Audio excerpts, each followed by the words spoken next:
Did you know that Germany pays 25 billion euros more into the EU than it gets back, and Poland receives 12 billion euros more than it contributes? But what if I told you that Germany is actually the biggest winner? The numbers will shock you.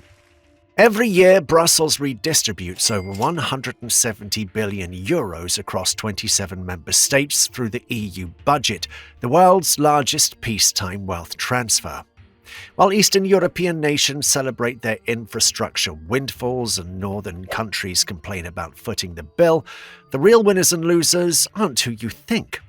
Behind the spreadsheets and political rhetoric lies a hidden economic reality that turns everything you know about European integration upside down. So you wonder, who is really paying for Europe in the end, and who is walking away with the most significant rewards? Let's find out. The EU's budget differs significantly from those of national governments. It cannot run large deficits, it does not borrow heavily to finance its yearly plans, and it operates within strict spending limits agreed by all member states. For 2025, the EU's total budget is set at approximately 199.4 billion euros in total commitments, covering a range of areas including farming subsidies, research programs, border controls, and climate projects. This money is pooled from all member states, but the amount each country pays is not equal. Instead, it is calculated using a combination of three main factors. The largest share, which is around 70% of the EU's revenue, comes from what's called the Gross National Income, or GNI-based contribution. That is, the richer a country is, the more it pays. This method was adopted to make the system fairer and to reflect a country's economic capacity accurately. Still, in practice, it means that wealthier economies, such as Germany and the Netherlands, consistently contribute far more than smaller states. The second source comes from a slice of each country's value-added tax. That VAT-based contribution is capped to prevent poorer countries from being unequally burdened, but it still amounts to billions across the bloc. The third primary source of income is customs duties, which are collected on goods imported from outside the EU. For example, if a shipment of electronics arrives in Antwerp from South Korea, Belgium collects the duty on it, keeps a small percentage, and passes the rest on to Brussels. These duties make up a smaller part of the budget, but remain a significant revenue stream. At this point, understanding where the money comes from is only half the story. How the money is spent is an equally critical part of the story. This is because 1/3 of the EU's budget goes to the Common Agricultural Policy, which provides subsidies to farmers and supports rural development.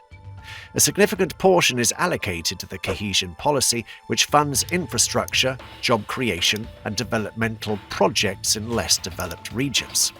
The rest is allocated across various programs, including Horizon Europe for research, Erasmus Plus for educational exchanges, and funding for border security and humanitarian aid.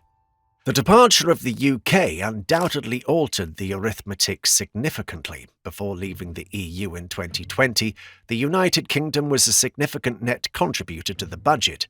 For example, in 2018, the UK sent over £15.5 billion into the EU and got roughly back £4.5 billion in funding, meaning it had a net contribution of £11 billion.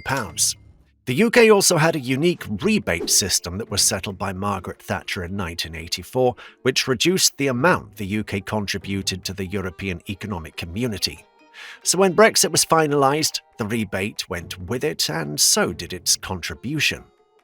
The absence of the UK now meant other member states, especially the wealthier ones, had to increase their funding. So countries such as Germany, the Netherlands, Sweden, and Austria were among those most affected.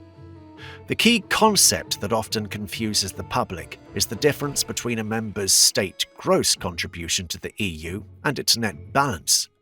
A gross contribution is the total amount a member state pays into the EU. The net balance is what's left after subtracting the money that flows back in through EU programs and projects, meaning a country might pay, say, hundreds of billions into the budget, but if it receives even more in return, that makes it a net receiver. So, who exactly are the EU nations carrying these weights? That brings us to the biggest payers in the Union. According to the figures from the European Commission, Germany's net contribution has exceeded €25.1 billion for a single year. This is after subtracting all the EU funds it receives back for agricultural programs, research and development. The reason for this massive contribution is straightforward.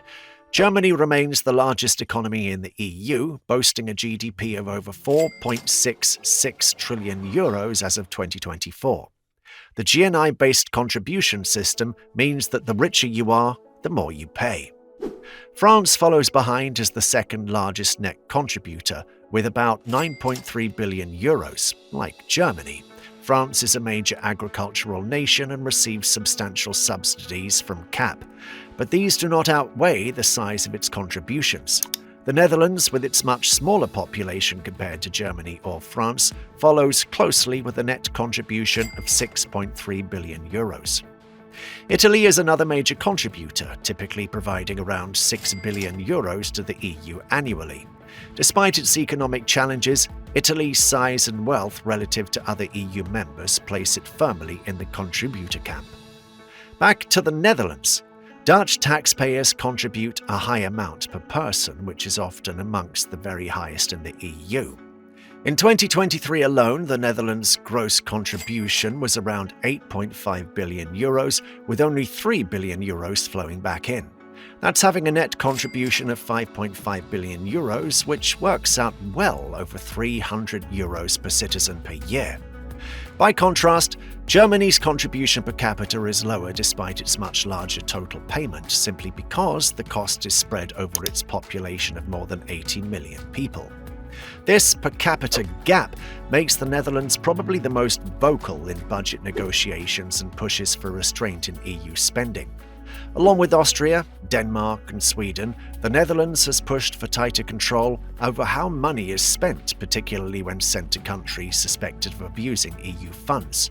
The frugal Four faction gained greater influence after Brexit, when they pushed back against pressure for much larger budgets. One of the key debates among these significant contributors is not whether to support poorer EU members, but how to ensure the money is used effectively across the board. For example, the Netherlands has insisted on linking the allocation of EU funds to rule of law standards in a move partly aimed at countries like Hungary and Poland. Germany's political stance is more subtle, as the country also benefits indirectly from a stable and economically integrated EU. German companies gain from open markets and supply chains that stretch from Spain to Slovakia. Meanwhile, France often frames its contributions to the EU as part of a political investment in Europe's stability and union. But with the rising domestic demands for public spending and protests over cost of living issues, the French government is facing pressure to justify sending billions abroad while some French regions struggle. Italy's position is equally complicated by its own need for EU support in certain areas, such as recovery funds following the COVID-19 pandemic. Still, its role as a net contributor adds weight to its voice in budget negotiations, and Italian leaders have occasionally sided with the frugal Four in calling for more reform. Without the money flowing into the economic bloc, many EU programs simply would not function. But the story doesn't end there, because for every net contributor, there's a net receiver that gains much more from the budget than they put in.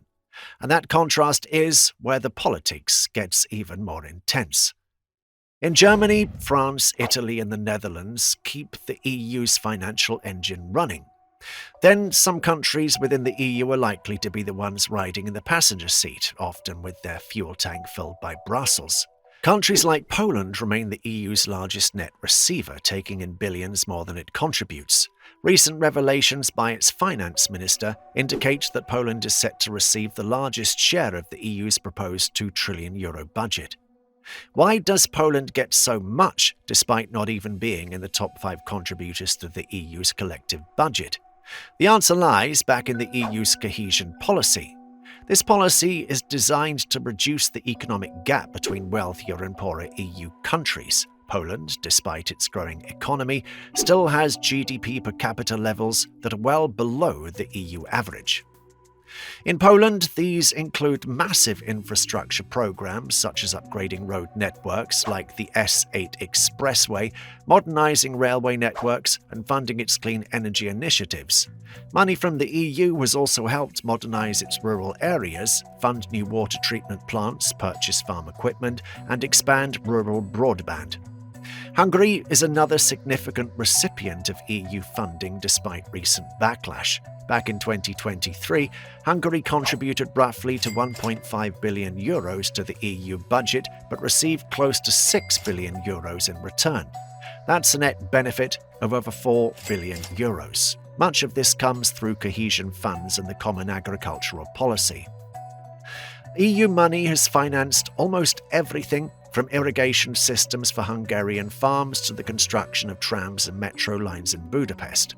However, Hungary's use of EU funds has also been a point of political controversy, with Brussels freezing parts of its funding over concerns about corruption and rule of law violations. Other countries, such as Greece, although smaller in population, still rank second among the top EU net recipients. Years of economic crisis and austerity left its economy needing significant support from the EU. Greece pays in around €2 billion but can receive upwards to €4.2 billion yearly, depending on the funding cycle. These funds have also been critical for agricultural subsidies, infrastructure modernization, and programs aimed at boosting tourism and renewable energy. Romania's net benefit from the EU is also striking. With one of the lowest GDP per capita levels in the EU, Romania also qualifies for large cohesion fund allocations.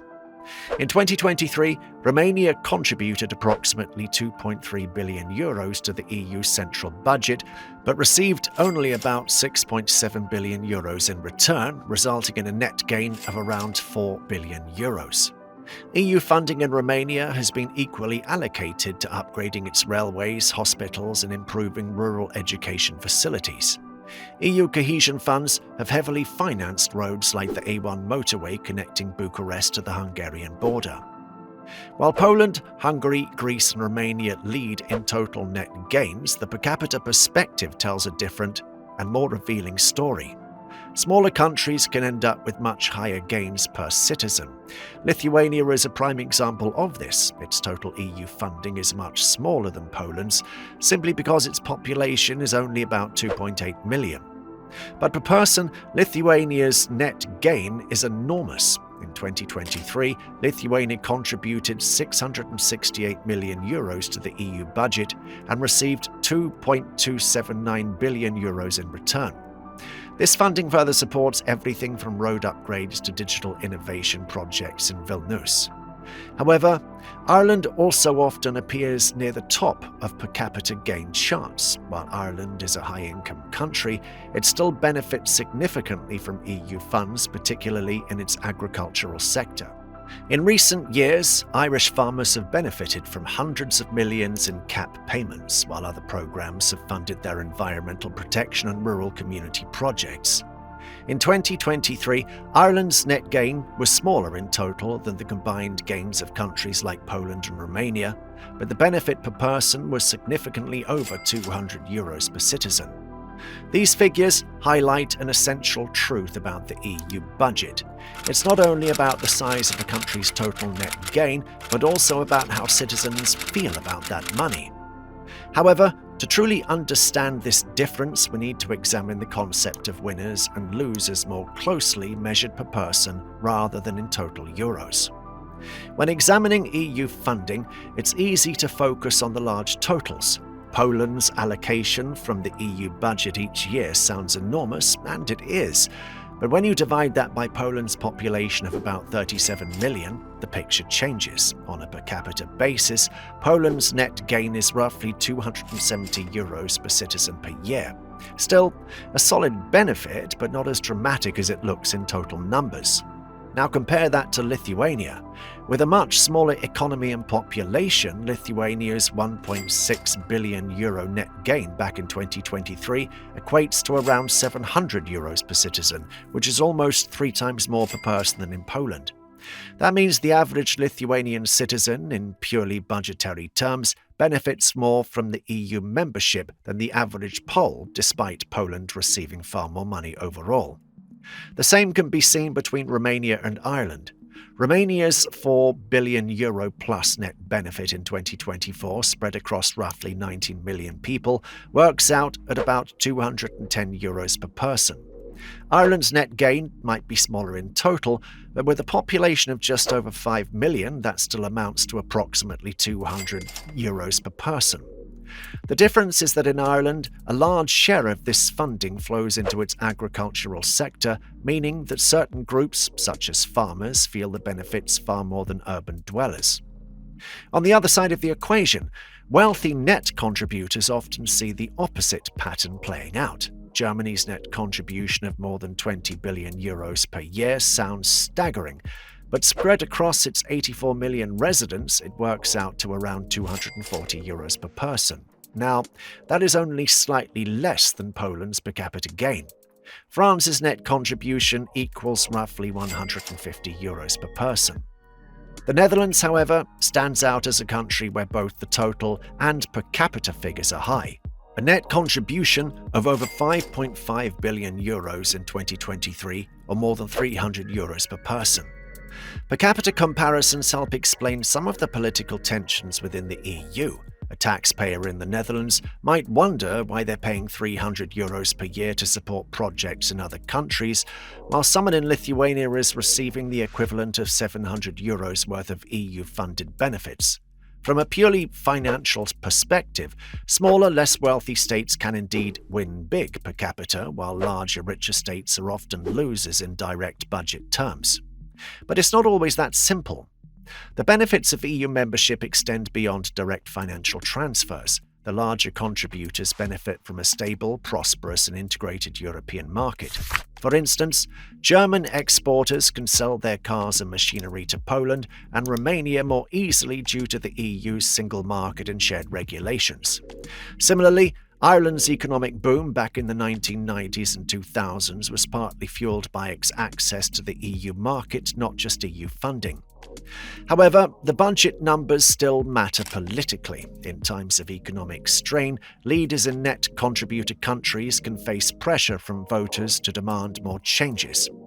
In per capita terms, Dutch, Swedish, and Austrian taxpayers shoulder some of the heaviest burdens, which fuels their governments' calls for tighter spending and stricter conditions on EU borrowing. For net receivers, per capita gains can be a strong argument in favor of the EU membership. Lithuanian or Bulgarian politicians can point to hundreds of euros per citizen in funding as a tangible benefit for being part of the bloc. In poorer regions, EU-backed projects such as roads, schools and hospitals are often prominently displayed, often with the EU flag alongside the words co-financed by the European Union. The per capita versus total gain perspective is a reminder that the EU budget is not a simple game of winners and losers, but a complex web of shared costs and shared benefits. It's also where the size of a country's population, the structure of its economy, and the design of EU policies all play a role in determining whether it comes out ahead in the direct cash balance. In all of these, where does the EU stand going forward, and what is the future of money allocation and political tensions within the EU? Within the European Union, money isn't just about euros and pennies, it's about power. And when it comes to budgeting, the tensions are most visible between countries that pay in more than they take out, and those that receive more than they contribute. On one side are the net contributors led by Germany and joined by the frugal four, including the Netherlands, Austria, Sweden and Denmark. Their position has been straightforward in recent times. They want a leaner EU budget, tighter controls on spending, and clear rules to ensure its money isn't misused. These countries argue that the budget should focus on areas where the EU adds the most value, such as cross-border infrastructure and research, rather than what they see on politically sensitive subsidies. On the other side are the net receivers, which are primarily composed of countries in southern and eastern Europe. These countries see the EU budget as a lifeline for closing the economic gap with the more prosperous North and West. For them, EU cohesion funds aren't just financial transfers, but also serve as tools for modernisation, rural development, and national growth strategies. This divide doesn't just stop at economics, it's also deeply political. In recent years, the EU has introduced conditional mechanisms that allow it to withhold funds from countries deemed to be undermining its rule of law standards. This has undoubtedly brought Brussels into an open standoff with countries like Hungary and Poland. However, aside from EU politics, the external crises are also reshaping how the EU invests its money. For instance, the current war in Ukraine has forced the EU to allocate billions of euros towards refugee support, military aid, and energy independence projects in a bid to reduce reliance on Russian gas. The energy crisis of 2022, which added over €336 billion to EU electricity bills, prompted the EU to increase spending on renewable energy investments in businesses and household support packages. These new spending areas began competing with the traditional budget priorities of the Union, thus increasing the resource tensions. Additionally, a push for economic reform is gaining momentum. Some members of the European Parliament proposed an array of new own resources and other revenue sources for the EU budget, including corporate tax-based own resources, the financial transaction tax, a tax on crypto assets, and national contributors based on statistics. Arguably, such measures could erase the pressure on net contributors, but they also raise questions about competitiveness and global trade relations. So, should richer countries continue to pay more without seeing equivalent direct returns? Should funding formulas be updated to reflect economic changes over the past 2 decades? And perhaps most critically, can the EU budget remain stable in its current form when faced with expanding responsibilities and shrinking political patience? The answers to these questions will determine more than just the EU's next budget lines. They will also shape the Union's ability to act as a unified economic and political force in a world where challenges continue to demand both solidarity and efficiency.